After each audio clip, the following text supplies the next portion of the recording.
ایک زمانے میں جادو کی سرزمین میں گلاب کی ایک خوبصورت شہزادی رہتی تھی۔ وہ کوئی عام شہزادی نہیں تھی، وہ ایک نایاب اور جادوئی گلاب سے پیدا ہوئی تھی جو ایک صدی میں صرف ایک بار کھلتا ہے۔ گلاب بارہ کی خوبصورتی بے مثال تھی، نرم، پنکھڑیوں جیسی جلد اور بال جو گلاب پر صبح کی شبنم کی طرح چمکتے تھے۔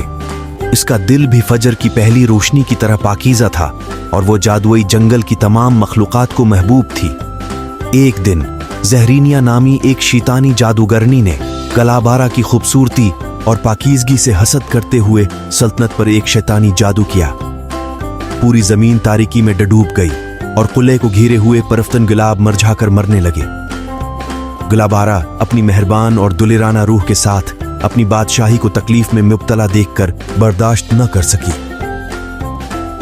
اس نے تاریک جنگل کے ذریعے ایک خطرناک سفر کا آغاز کیا، اس لانت کو توڑنے اور اپنے دائرے کو اس کی سابقہ شان میں بحال کرنے کا راستہ تلاش کرنے کا عزم کیا۔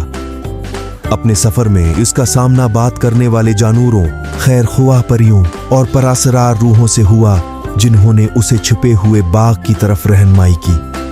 اس خفیہ باغ میں پرجوش روز آف سیرنٹی کے بارے میں کہا جاتا تھا کہ وہ اندھیرے کو ختم کرنے کی طاقت رکھتا ہے۔ جیسے ہی گلابارہ باغ میں پہنچی، اسے بے شمار آزمائشوں اور چیلنگوں کا سامنا کرنا پڑا۔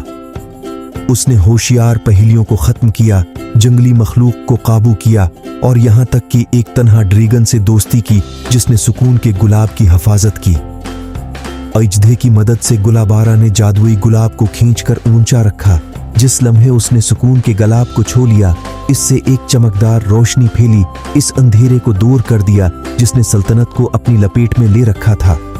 پھول کھلے، پرندے گاتے رہے اور زمین ایک بار پھر خوشی سے بھر گئی۔ گلابارہ کی قربانی اور بہادری نے جادوگرنی کی لانت کو توڑ دیا تھا اور وہ اپنی جادوئی سلطنت کی حقیقی محافظ بن گئی تھی۔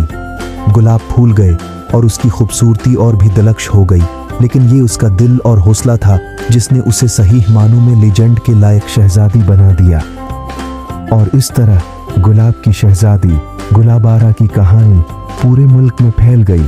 خوبصورتی، بہادری اور چیلنگوں کے تاریک ترین حالات پر بھی قابو پانے کے لیے پاک دل روحوں کی پائیدار طاقت کی کہانی۔